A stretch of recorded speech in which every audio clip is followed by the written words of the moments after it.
తర్పణంకాయ ఇక్కడ ప్రతిమ అగ్రోటెక్ వారి వీడియో తీస్తున్నారా?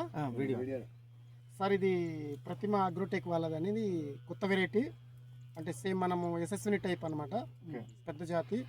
దీన్ని వచ్చేసి క్రాప్ కానీ ఇప్పుడు 2 స్టెప్పులు వచ్చేసినాయి, 3వ స్టెప్ కూడా కాయటానికి సిద్ధంగా ఉన్నది. ఇది మాత్రం ఇలాంటి వాతావరణంలో కూడా తట్టుకొని కాయగలిగే కెపాసిటీ ఉన్న సీడ్ ఇది, మంచి విత్తనాలు.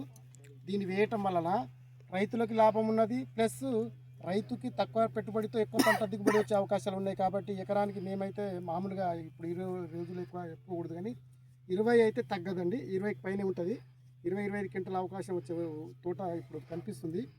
క్రాప్ కూడా కటింగ్, ఫస్ట్ కాప్ కటింగ్లో ఉన్నది, సెకండ్ కాప్, థర్డ్ కాప్కి సన్నద్ధం అవుతుంది. తోట అయితే మాత్రం బాగుందండి, ఎదుగుదల కానీ కాతపూత కానీ అన్ని విధాలుగా బాగుంది. ఇది శివాని అని ప్రతిమ అగ్రోటెక్ వాళ్ళది, వేసుకుంటే రైతులకు చాలా లాభసాటిగా ఉంటుందని మేము కోరుకుంటాం. సార్, ఇంతకుముందు మీరు చూసిన తోటలు కానీ మీరు వేసిన కంపెనీల ఇతర కంపెనీలతో పోల్చుకున్నప్పుడు ఈ క్రాప్ ఈ ఫీల్డ్ చూసినప్పుడు మీకు ఎలా అనిపించింది? సార్ సాటిస్ఫాక్షన్, ఎందుకంటే వేరే వెరైటీ వేసుకున్న తోటలను ఈ వెరైటీకి చాలా డిఫరెంట్ కనిపించిందండి.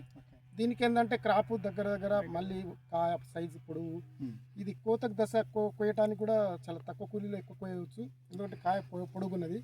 రెండోది ఏంటంటే పూత పిందె దశలు కూడా విపరీతంగా ఉన్నది. ఇంకా అదృష్టవంతుడు ఇప్పుడు ఈ కాపు కనుక మనకు వచ్చిందనుకొచ్చే రైతుకి ఈ రేట్లలో ఈ పంట ఈ సీజన్లలో ఈ సంవత్సరం ఈ తోట అనేది దీనికి కొంచెం మంచి బ్రాండ్ విత్తనాల వెరైటీ అనుకోవచ్చు. దీన్ని ఎక్కువ రైతులు వేసుకోవాలని మేము ఆశిస్తున్నామండి. 3.5-4 నుంచి 4.5 ఇంచుల వరకు దీన్ని ఎక్స్పెక్ట్ చేయవచ్చండి. 4.5 చేయవచ్చండి ఈజీగా. మనం ఇప్పుడు కొలతలు పెట్టుకున్నా మనకి ఇప్పుడు 3 ఇంచెస్ 4 to 5 కంపల్సరీ ఉంటుంది. 5 ఇంచుల వరకు ఎక్స్పెక్ట్ చేయవచ్చు. అంటే ఇంకా ఈ గ్రోత్ వలన దీన్ని ఇది ఇప్పుడు ఈ ప్రకారంగా చూస్తే ఈ వాతావరణంలో అయితే మనకు అనుకూలంగా ఉంది. Okay, thank you sir.